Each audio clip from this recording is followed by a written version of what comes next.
If I were to be Ryan Poles for the next couple of weeks here during the Bears free agency period, I would be spending all of the $38 million we have left on the following players, along with having a little bit extra to potentially extend Cole Kmet. Dropping that one right there, I think the Bears should extend Cole Kmet. I think this is a good period for him to get extended. He showed he took great leaps last year, and I see him having an even bigger year now that Justin Fields is becoming more comfortable. But there are 4 free agents that I would love the Chicago Bears to take on this upcoming offseason to add more depth and talent to the roster before the draft, so Ryan Poles can focus on other key areas of need and also young talent that can develop in the future and be stars. This is only free agency pickups though. I don't have any drafts. I just did a mock draft if you guys want to go check that one out, and I will have another one coming up this week. Hello everyone, welcome back to this episode of Just Another Year Chicago. My name is Nick Rohde. Thank you as always for tuning in. Make sure to like this video, put your thoughts in the comment section below of who you want the Chicago Bears to sign in free agency, and if you haven't already, and if you could, please hit the subscribe button. So I have $38 million according to Sportrack.com, and I am going to spend it on a few of the following players. The first guy I am for sure bringing in that is going to help bolster the defensive line is defensive lineman Yannick Ngakoue, an effective defensive end that creates huge pressure on the quarterback. 6'2", 246, and only 28 years old, has 19 and a half sacks over the last 2 seasons, and in 2022 he had a pretty good year. 28 total tackles, 18 being solo, 8 tackles for loss, along with 16 quarterback hits,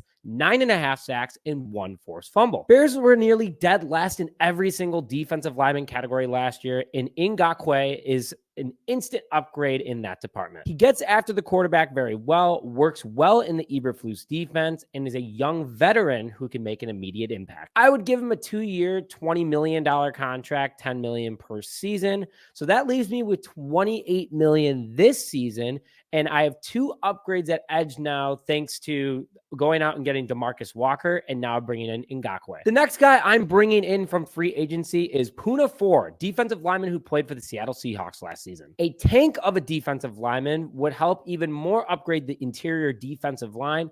Could he be a starter? Maybe, but also a great veteran to have for younger talent that could come in. In 2022, he had 35 total tackles, 22 being solo, 6 tackles for loss, 7 quarterback hits, 2 pass deflections, and 3 sacks. He's a rotation guy for sure, but those stats are very respectful numbers and make him a threat on any sort of defensive scheme. Defensive linemen do not get a lot of sacks all the time unless you're Aaron Donald, which that doesn't happen very often in the NFL, but clearly he shows that he can get after the quarterback at ease and is a pretty quick lineman for only being 5'11", 310 pounds. He has strong moves to help quickly beat out opponents and has a very high driving motor. Getting defensive lineman pressure on the quarterback is huge, and he can do that. And honestly, I think he uses that 5'11" frame, which isn't short, by the way, but for a defensive lineman is pretty small. And I think he uses that to squeeze through defenders considering how fast he is off the snap. I would sign him to a 1-year, $6.5 million contract. That's the quoted projection according to PFF. And I think that it's a fair amount of money for a guy that brings a lot of talent to the team. So that now leaves me with $21.5 million left. Now, this next guy, a lot of people might not have heard of, but he's a good sleeper, and I think we can get him for cheap. Defensive back Sidney Jones. Jones has hopped around the league over the last couple of seasons, playing for the Raiders, playing for the Jaguars, playing for the Seahawks. But Jones is a pretty good player when he is on the field and used properly. The 6', 181 defensive back is only 26 years old, and in 2021, he had one hell of a season. He had 66 total tackles, 45 of them being solo,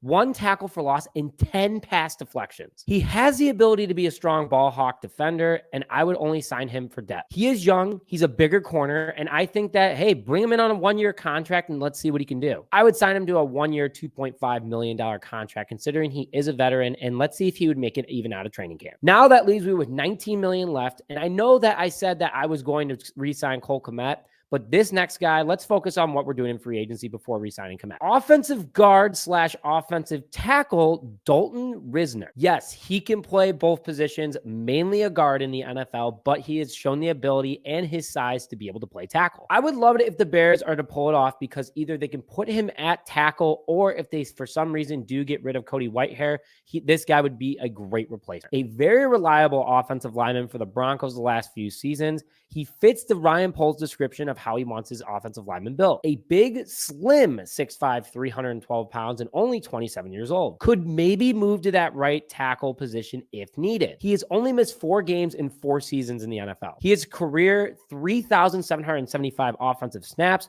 with only 7 penalties, something that the Chicago Bears are looking to bring in as penalties are drive killers. I would sign him to a 3-year, $24 million contract. Now wait, I know tackles get paid more money, but let's sign him as an offensive guard and give him incentives if the Bears were to move him to offensive tackle. That's about $8 million a year. That leaves me with $11 million left. You always like to have a little bit of money in case you have to sign a veteran in the middle of the season due to injury. So, you re-sign Kmet to a respectful contract extension, and then you have maybe a couple million left in case you need to sign anyone else. Put your thoughts in the comment section below about the guys that I talked about today that I think would really help solidify this Chicago Bears defense before the draft, or total team as a whole before this draft. But with that, thank you very much for joining this episode of Just Another Year Chicago. My name is Nick Brody. We'll see you guys next time.